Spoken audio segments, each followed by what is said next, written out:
Bagian kedua, Quran Surat Ali Imran ayat 195. Menurut cerita Sayyidina Umar bin Khattab ketika membicarakan perjuangan nasibah, Rasulullah pernah mengatakan kepada Umar tentang nasibah, apabila aku menoleh ke kananku atau ke kiriku, aku senantiasa melihat nasibah berperang di sisiku. Nasibah turut terluka ketika mempertahankan Rasul Shallallahu Alaihi Wasallam dari serbuan musuh yang hendak membunuh beliau.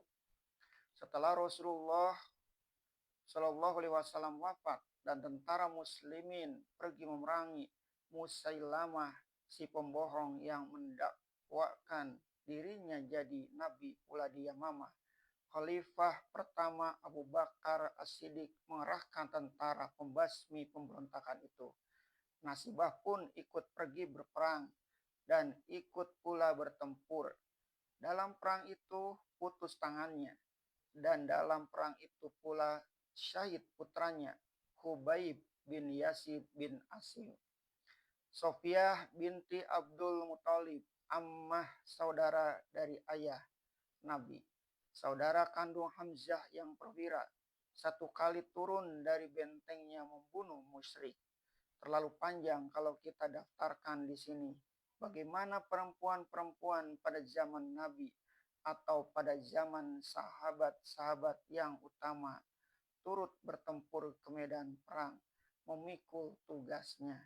Pada pokoknya menyediakan makanan dan mengobati yang luka, tetapi bersedia juga bertempur, membunuh atau terbunuh. Berkata Ibnu Abbas, perempuan-perempuan itu berperang bersama Rasulullah. Demikian tersebut dalam kitab bantahan Al-Auza'i oleh Imam Abu Yusuf halaman 100, halaman 38. Berkata Ibnu Mas'ud, perempuan-perempuan di peperangan Uhud berdiri di garis belakang kaum laki-laki, mengobati yang luka. Sebab itu, kepala-kepala perang sebagaimana Abu Ubaidah dan Khalid bin Walid memerlukan juga tenaga perempuan dalam perang. Ketika menaklukkan Damaskus, banyak perempuan turut dalam perang. Mereka duduk di kemah menunggu kalau ada yang luka akan diobati. Tetapi pula di tangan mereka ada batu dan tongkat. Kalau ada laki-laki yang lari mundur ke dalam kemah, mereka lempari dengan batu atau mereka pukuli dengan tongkat. Kemudian mereka angkat anak-anak mereka yang masih kecil lalu berkata, pertahankan keluargamu dan belalah Islam. Malahan Khalid berkata kepada perempuan-perempuan itu, wahai perempuan-perempuan Islam, kalau ada laki-laki yang mundur, hendaklah dibunuh saja. Menurut Imam Al-Auza'i, karena itu perempuan yang ikut berperang berhak mendapat bagian dari ghanimah.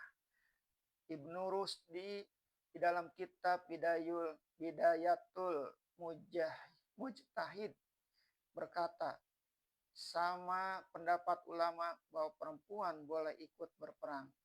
Ibnu Hazm berpendapat bahwa perempuan pergi perang adalah sunnah. Ada tiga tingkat fatwa ulama tentang ikutnya perempuan dalam perang. Pertama ialah mubah atau boleh. Artinya kalau ada mereka yang ingin ikut pergi berperang, jangan dihalangi. Kedua ialah sunnah.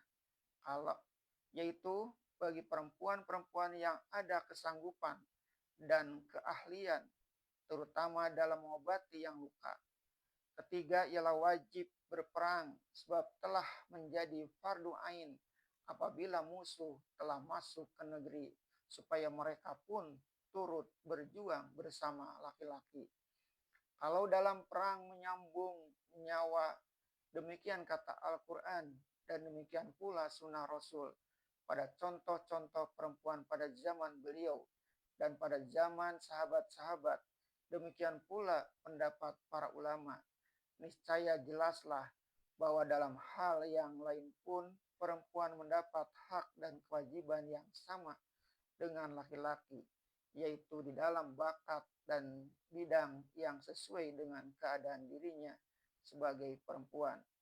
Carilah agama lain yang bersikap setegas itu terhadap perempuan. Kalau dalam beberapa negeri Islam terdapat perempuan tertindas dan tidak diberi hak, itu bukanlah dari Islam, melainkan setelah umat Islam tidak berpedoman pada Islam lagi. Inilah agaknya yang dijadikan landasan sehingga pada zaman kebesaran kerajaan Islam Aceh ada perempuan menjadi sultanah dan banyak perempuan yang duduk dalam perwakilan rakyat. Akan tetapi haruslah diperhatikan bahwa hak-hak perempuan yang diberikan Islam bukanlah menggantikan atau menandingi kedudukan laki-laki. Misalnya laki-laki menjadi penjaga rumah, itu bukan dari Islam, tetapi dari peradaban Barat sejak zaman industri ekonomi kapitalis yang mengerahkan tenaga perempuan ke medan ramai. Pertama, karena gajinya lebih murah. Kedua, karena hendak menawan hati pelanggan dengan kecantikannya. Yang demikian tak ada dalam peraturan Islam.